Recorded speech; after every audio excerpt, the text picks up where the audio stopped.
Assalamualaikum warahmatullahi wabarakatuh. Halo semuanya, perkenalkan nama saya Muhammad Sarata Pranaja. Saya dari Fakultas Ilmu Budaya, Program Studi Sastra Indonesia, Universitas Mula Warman. Jadi hari ini saya akan membahas atau mereview kembali materi yang telah diberikan oleh dosen saya, yaitu Ibu Queen, sebagai dosen Bahasa Indonesia.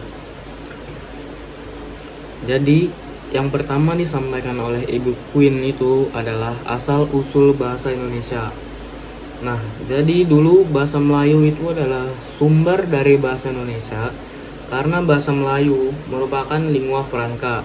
Nah, lingua franca itu adalah bahasa perantara atau bahasa umum yang digunakan untuk komunikasi antara orang-orang yang berbicara bahasa yang berbeda-beda dan juga hampir di seluruh Asia Tenggara itu menggunakan bahasa Melayu.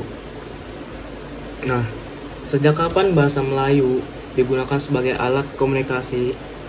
Jadi bahasa Melayu itu dulu digunakan pada tahun 683 sebelum Masehi sebagai alat komunikasi. Lalu ada fungsi bahasa Melayu pada zaman Kerajaan Sriwijaya.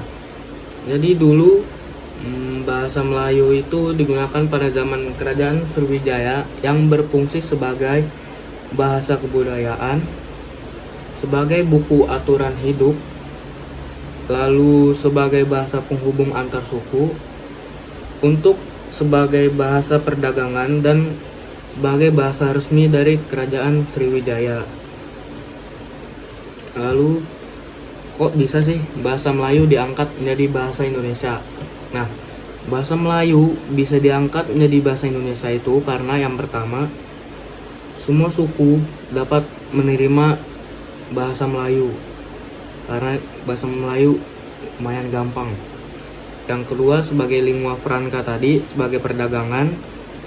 Dan yang ketiga, sistem bahasanya yang sangat sederhana, tidak seperti bahasa Jawa yang ada tingkatan-tingkatannya. Lalu peresmian nama bahasa Indonesia itu ada di dalam Sumpah Pemuda 28 Oktober 1928. Sumpah Pemuda. Satu, kami putra dan putri Indonesia mengaku bertumpah darah yang satu, tanah Indonesia. Dua, kami putra dan putri Indonesia mengaku berbangsa yang satu, bangsa Indonesia. Tiga, kami putra dan putri Indonesia menjunjung bahasa persatuan, bahasa Indonesia. Dan terdapat juga pada Undang-Undang Dasar 1945 pada pasal 36. Lalu, kedudukan bahasa Indonesia sebagai bahasa nasional. Yang pertama, bahasa Indonesia sebagai lambang kebanggaan kebangsaan. Yang kedua, bahasa Indonesia sebagai lambang identitas nasional. Ketiga, bahasa Indonesia sebagai alat pemersatu berbagai suku bangsa. Yang keempat, bahasa Indonesia sebagai alat perhubungan antar daerah, antar warga, dan antar budaya. Lalu yang terakhir itu fungsi bahasa Indonesia itu adalah yang pertama, sebagai bahasa resmi kenegaraan yaitu negara Indonesia. Kedua, sebagai bahasa pengantar dalam dunia pendidikan.